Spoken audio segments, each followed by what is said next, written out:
오늘의 말씀은 욥기 7장 1절부터 21절까지 말씀입니다. 이 땅에 사는 인생에게 힘든 노동이 있지 아니하겠느냐? 그의 날이 품꾼의 날과 같지 아니하겠느냐? 종은 저녁 그늘을 몹시 바라고 품꾼은 그의 삭슬 기다리나니 이와 같이 내가 여러 달째 고통을 받으니 고달픈 밤이 내게 작정되었구나. 내가 누울 때면 말하기를 언제나 일어날까? 언제나 밤이 갈까 하며 새벽까지 이리 뒤척 저리 뒤척 하는구나. 내 살에는 구더기와 흙덩이가 의복처럼 입혀졌고 내 피부는 굳어졌다가 터지는구나. 나의 날은 배틀의 북보다 빠르니 희망 없이 보내는구나. 내 생명이 한낮 바람 같음을 생각하옵소서. 나의 눈이 다시는 행복을 보지 못하리이다. 나를 본 자의 눈이 다시는 나를 보지 못할 것이고 주의 눈이 나를 향하실지라도 내가 잊지 아니하리이다. 구름이 사라져 없어짐 같이 수월로 내려가는 자는 다시 올라오지 못할 것이오니 그는 다시 자기 집으로 돌아가지 못하겠고 자기 처소도 다시 그를 알지 못하리이다. 그런즉 내가 내 입을 금하지 아니하고 내 영혼의 아픔 때문에 말하며 내 마음의 괴로움 때문에 불평하리이다. 내가 바다니이까? 바다 괴물이니이까? 주께서 어찌하여 나를 지키시나이까? 혹시 내가 말하기를 내 잠자리가 나를 위로하고 내 침상이 내 수심을 풀리라 할 때에 주께서 꿈으로 나를 놀라게 하시고 환상으로 나를 두렵게 하시나이다. 이러므로 내 마음이 뼈를 깎는 고통을 겪느니 차라리 숨이 막히는 것과 죽는 것을 택하리이다. 내가 생명을 싫어하고 영원히 살기를 원하지 아니하오니 나를 놓으소서. 내 날은 헛것이니이다. 사람이 무엇이기에 주께서 그를 크게 만드사 그에게 마음을 두시고 아침마다 권징하시며 순간마다 단련하시나이까? 주께서 내게서 눈을 돌이키지 아니하시며 내가 침을 삼킬 동안도 나를 놓지 아니하시기를 어느 때까지 하시리이까? 사람을 감찰하시는 이여, 내가 범죄하였던들 주께 무슨 해가 되오리이까? 어찌하여 나를 당신의 관역으로 삼으셔서 내게 무거운 짐이 되게 하셨나이까? 주께서 어찌하여 내 허물을 사하여 주지 아니하시며 내 죄악을 제거하여 버리지 아니하시나이까? 내가 이제 흙에 누우리니 주께서 나를 애써 찾으실지라도 내가 남아있지 아니하리이다. 굉장히 이 욥의 절절한 마음이 느껴지죠. 네, 욥이 심지어 내가 죽는 것이 낫겠습니다. 이렇게 힘들게 사느니 차라리 내가 죽는 게 낫겠습니다. 하지만 내 생명은 하나님께서 창조하신 것이기 때문에 내가 스스로 끊을 수는 없고, 그러니 하나님께서 좀 제 인생을 단축시켜 주시고 속히 제 생명을 거두어 가 주시옵소서. 이렇게 지금 그 고통을 토로하는 것입니다. 자, 지금 우리가 계속 이 욥기를 살펴보고 있습니다만, 욥기는 사실 욥과 세 친구들의 논쟁이 가장 많은 분량을 차지합니다. 근데 서로 논쟁하는 이유가 뭐예요? 서로 관점이 다르기 때문이에요. 자, 제가 계속 반복해 드립니다만 욥기를 관통하는 관점이 뭐냐? 욥의 친구들은 계속해서 욥에게 뭐라고 말합니까? 네가 잘못된 거 아니냐? 네가 지금 이렇게 고난을 당하고 고통 가운데 있는데 그것은 둘 중에 하나 아니겠느냐? 네가 잘못돼서 하나님께서 징계하시거나, 혹은 너는 잘못되지 않았는데 하나님께서 실수로 너에게 고난을 주시거나, 그러면 네가 잘못됐든지 아니면 하나님이 잘못되셨든지 둘 중에 하나인데, 하나님께서 잘못되실 일은 없고 분명히 내가 지금 네가 어떤 죄를 저질렀는지 어떤 허물이 있는지는 모르겠으나 너의 잘못이 분명하지 않겠느냐 하면서 욥의 세 친구들은 지금 욥을 설득하고 가르치려고 합니다. 이 세 친구들이 지금 욥을 설득하고 가르치려고 하는 이유는 뭐냐면, 그들은 고난은 곧 악한 것이다. 징계는 곧 문제가 있는 자에게 주어지는 것이다. 고난은 문제다. 이런 규범적인 틀 안에서만 생각하기 때문이에요. 하지만 욥기가 우리에게 주는 가장 중요한 교훈 중에 하나는 뭡니까? 이 세상에 고난이 무조건 나쁜 것만은 아니다. 고난이 무조건 문제만은 아니다. 하나님께서 징계의 차원에서만 고난을 주시는 것은 아니다. 욥을 봐라. 지금 하나님께서 이 욥기에서 욥을 소개하시면서 뭐라고 말씀하시냐면 그는 의로운 자다. 물론 여기에서 의로운 자라는 것은 원죄가 없는 완벽한 자다 이런 뜻이 아니에요. 지금 여기에 나오는 이 욥기에 나오는 이 무시무시한 이 고통을 징계로 받을 만한 그런 죄는 저지른 적이 없다는 거죠.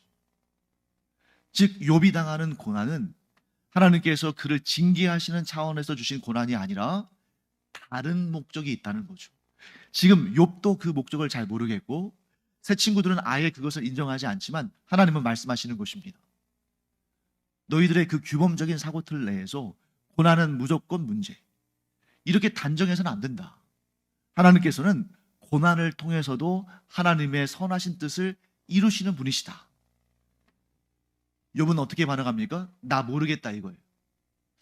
내가 분명히 아는 사실 한 가지가 있는데 그것은 내가 지금 이 벌을 받을 만큼 하나님의 말씀에 불순종하거나 하나님을 거역한 적은 없다. 그렇기 때문에 내가 이 고난이 나에 대한 하나님의 징계라는 것을 내가 동의하지는 못하겠다. 하지만 명확하게 왜 이런 고난을 하나님께서 나에게 주시는지는 잘 모르겠다 하는 것입니다. 자, 그러면서 이제 욥이 무엇을 말하냐면 인생의 원리에 대해서 말해요. 지금 욥의 새 친구들은 욥을 뭐라고 공격합니까? 네가 잘못을 했으니까 하나님께서 벌을 내리시는 것이다. 그런데 욥은 뭐라고 말하냐면 그런데 인생의 원리를 봐라. 정말 우리가 경험하는 모든 일들이 다 하나님께서 징계로 주시는 것인지 한번 보자 하는 것입니다. 자, 먼저 1절과 2절 말씀 다시 한번 읽어볼까요? 이 땅에 사는 인생에게 힘든 노동이 있지 아니하겠느냐? 그의 날이 품꾼의 날과 같지 아니하겠느냐? 종은 저녁 그늘을 몹시 바라고 품꾼은 그의 삭슬 기다리나니. 이렇게 되어 있습니다. 여러분, 노동은 좋은 것입니까? 나쁜 것입니까? 좋은 것이죠. 이 노동에 대해서 우리가 많이 오해하는데 노동은 아담과 하와의 범죄 이전에 주어진 복된 일이에요. 하나님께서 아담과 하와를 창조하신 다음에 뭐라고 말씀하십니까? 생육하고 번성하고 땅에 충만하라. 그리고 모든 피조물들을 다스리라. 하나님께서 이 노동의 아름다운 가치를 말씀하셨어요. 일이라는 것은 하나님께서 사람에게 주신 참 귀하고 복되고 창조적인 일이다. 자, 그런데 여러분, 노동은 선한 것이고 또 그 노동은 우리에게 유익을 가져다 줍니다.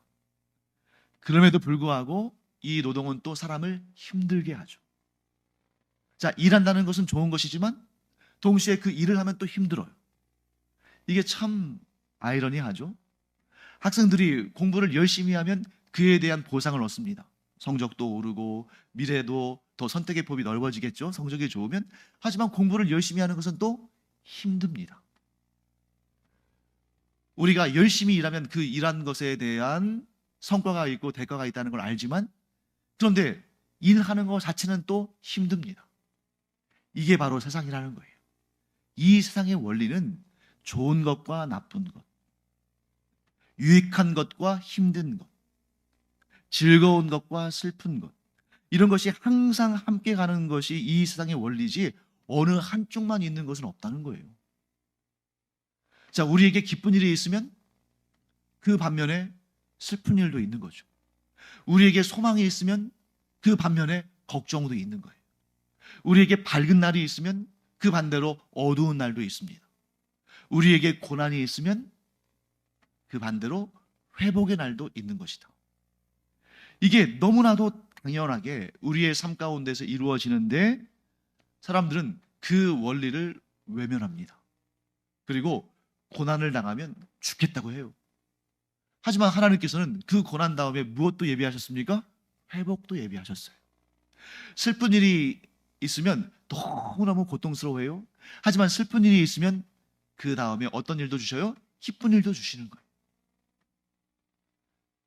그 다음 또 볼까요? 욥이 뭐라고 말하는지 3절과 4절 읽어보겠습니다.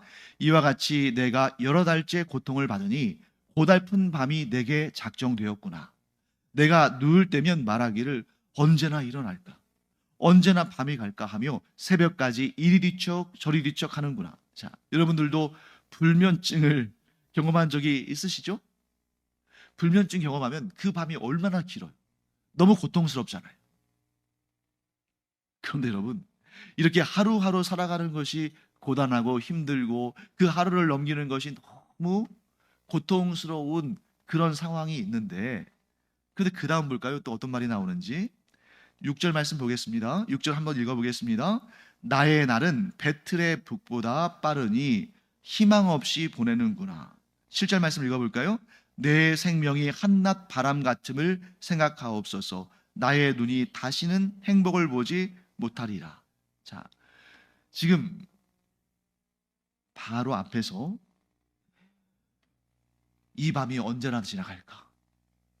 내가 잠을 이루지 못해서 이리저리 저리저리 하는데 이 밤이 너무너무 긴데, 또 한편으로는 뭐라고 말합니까? 6절 나의 날은 배틀의 북보다 빠르니 희망이 없이 보내는구나. 내 날이 너무너무 빨리빨리 지나간다는 거예요. 그 배틀, 여러분들 배틀 짜는 거 보셨어요? 이 전문적으로 하는 사람들은 손이 안 보일 정도예요. 막 실을 막 이렇게 뽑고 막 이렇게 넣고 막 하잖아요. 그렇게 빠르다는 거죠. 그러니까 이게 정말 아이러니 아닙니까? 모순 아닙니까? 하루하루는 너무너무 고되고 너무너무 힘들고 너무너무 시간이 안 가요. 그런데 내 인생 전체를 놓고 보면 시간이 왜 이렇게 빨리 가는가?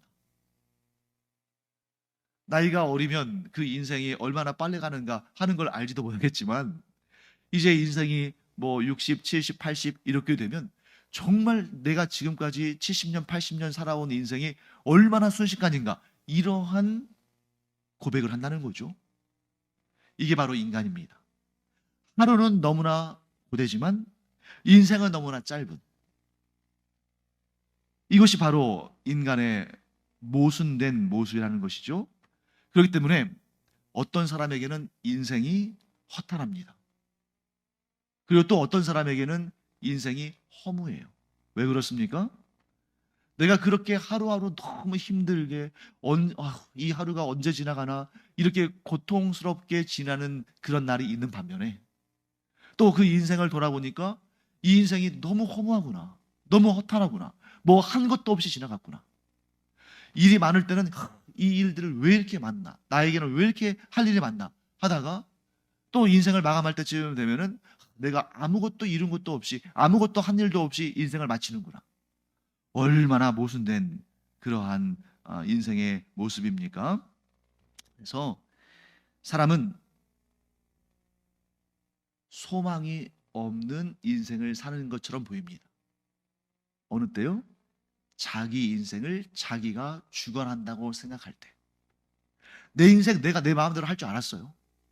내 인생 내가 잘 살아낼 줄 알았습니다. 내가 열심히 공부하면 대단한 성적을 내고 내가 열심히 일하면 대단한 성과를 낼 줄 알았어요. 그런데 지나고 보니까 아무것도 없는 거예요. 왜 그렇습니까? 자기 자신이 자기의 인생을 주관한다고 생각할 때에 그런 허무함과 허탈함을 느낄 수밖에 없다는 것이죠. 그 중에 핵심은 뭐냐? 바로 죽음입니다. 내가 내 죽는 날을 결정할 수 있다면, 내가 내 생명을 끝내는 날을 결정할 수 있다면, 그러면 이제 허탈하지 않겠죠. 내가 적당히 살다가 적당히 죽겠다. 그런데 인간이 얼마나 미약하고 얼마나 유약하며 얼마나 가치가 없으며 얼마나 허탈한 존재인지 딱 한 가지만 알면 우리가 그걸 알 수가 있어요. 내가 내 인생의 주인인 줄 알았는데 내 인생 내 마음대로 못하는구나. 내가 태어나기도 내 마음대로 못 태어났는데 죽는 날도 내 마음대로 결정을 못하는구나. 여러분, 이러니 얼마나 인간이 유약하고 제한되고 미약한 존재입니까? 자, 그때 우리가 그러한 인생을 바라보면서 어떻게 할 것인가? 자, 11절 말씀 볼까요? 우리 11절 함께 읽겠습니다. 그런즉 내가 내 입을 금하지 아니하고 내 영혼의 아픔 때문에 말하며 내 마음의 괴로움 때문에 불평하리이다. 여러분, 우리가 그리스도인으로 살면서 가장 금기시하고 가장 해서는 안 되는 거라고 생각하는 것 중에 하나가 불평 아닙니까? 왜 불평을 하지 말라고 하죠? 불평한다는 것은 뭘 의미해요? 하나님께 감사하지 않는다는 걸 의미하는 거죠. 지금 하나님께서 나에게 주신 것이 좋지 않다고 생각하니까 불평하는 거죠. 하나님께서 내 인생의 주인이시라면, 하나님께서 나에게 좋은 거 주신다면 어떻게 이런 상황을 나에게 허락하시는가? 어떻게 이런 고난을 주시는가? 어떻게 내가 간절히 바라고 원하는 소원과 기도의 제목들을 이루어주지 않으시는가? 불평하는 겁니다. 그런데 여러분, 불평이 마냥 나쁜 것만은 아니에요. 불평이 마냥 나쁜 것만은 아닌 것이 왜 그러냐면, 누구를 향하여 불평하는가? 지금 욥이 누구를 향하여 불평합니까? 하나님을 향하여 불평하죠. 반면에 욥의 친구들은 욥에게 불평하지 말라고 합니다. 왜요? 네가 어떻게 감히 하나님을 향하여 불평하느냐?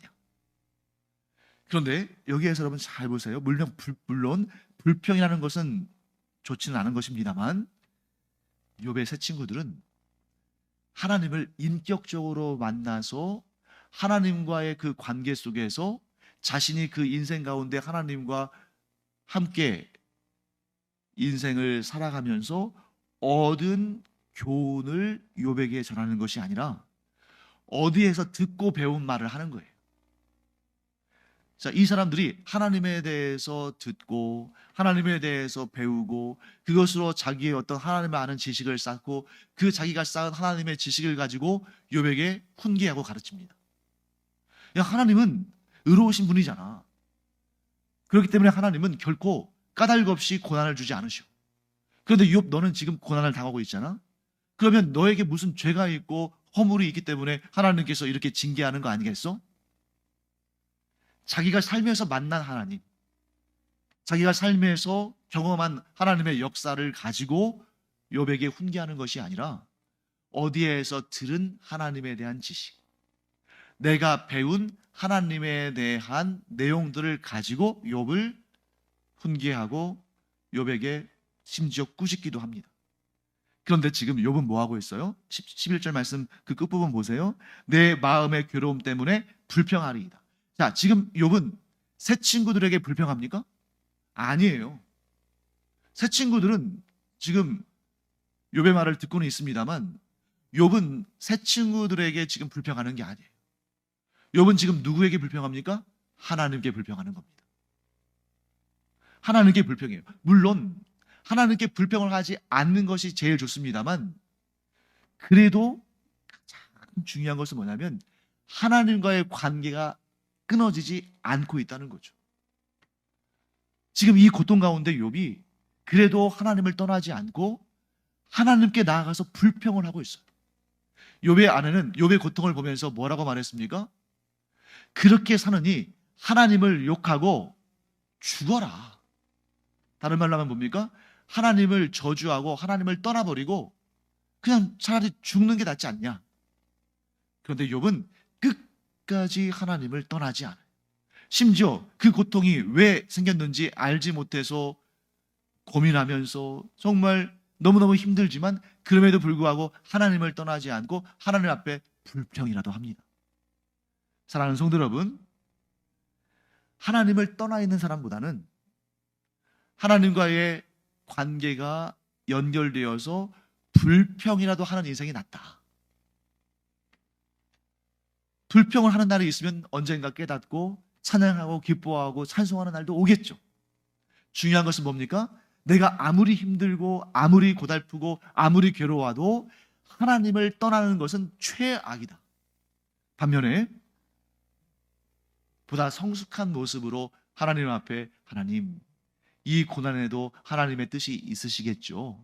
제가 다 이해하지 못하지만 그러나 저보다 더 의로우시고, 아니 비교할 수 없이 의로우시고 선하신 하나님을 제가 믿고 신뢰하기에 잠잠히 기다리겠습니다. 하나님의 회복의 때를 기다리겠습니다. 이러면 제일 좋겠습니다만, 그런데 여러분, 우리가 이런 욥의 고통을 경험하지 않고서 그렇게 말할 수 있다는 것은 그것은 좀 아니잖아요.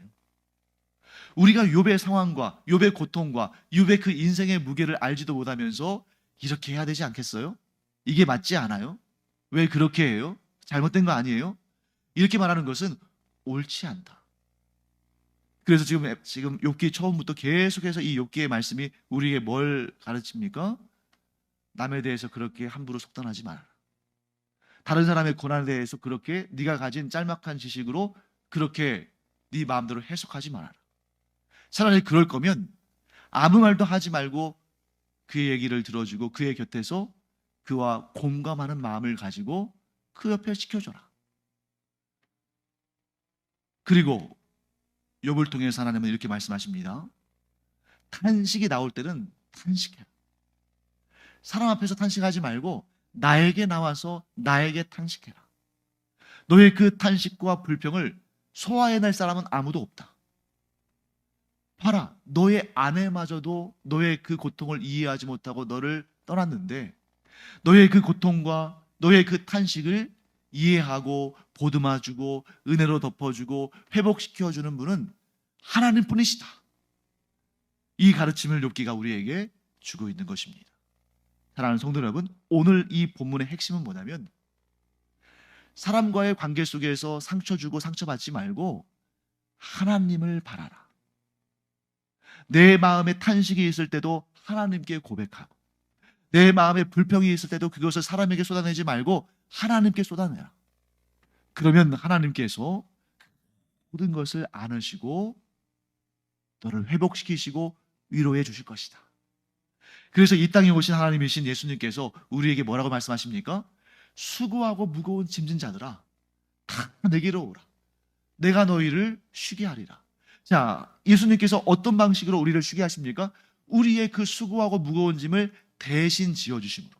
그런데 아무리 예수님이라 할지라도 그 수고하고 무거운 짐을 우리가 예수님께 내어드리지 않으면 대신 지어주실 수는 없는 거예요. 그래서 여러분, 우리가 항상 하나님을 가까이 하는 이런 욥과 같은 사람 되기를 간절히 축원합니다. 욥이 지금 하나님을 향해서 불평했는데 하나님 그냥 들어주셔요. 욥의 세 친구들은 자신들에게 불평한 것도 아닌데 욥이 하나님께 불평하는 것을 들으면서 막 욥을 훈계하고 가르치려고 들고 막 그를 심지어 꾸짖습니다. 그것이 하나님께서 원하시는 방법이 아닌 거예요.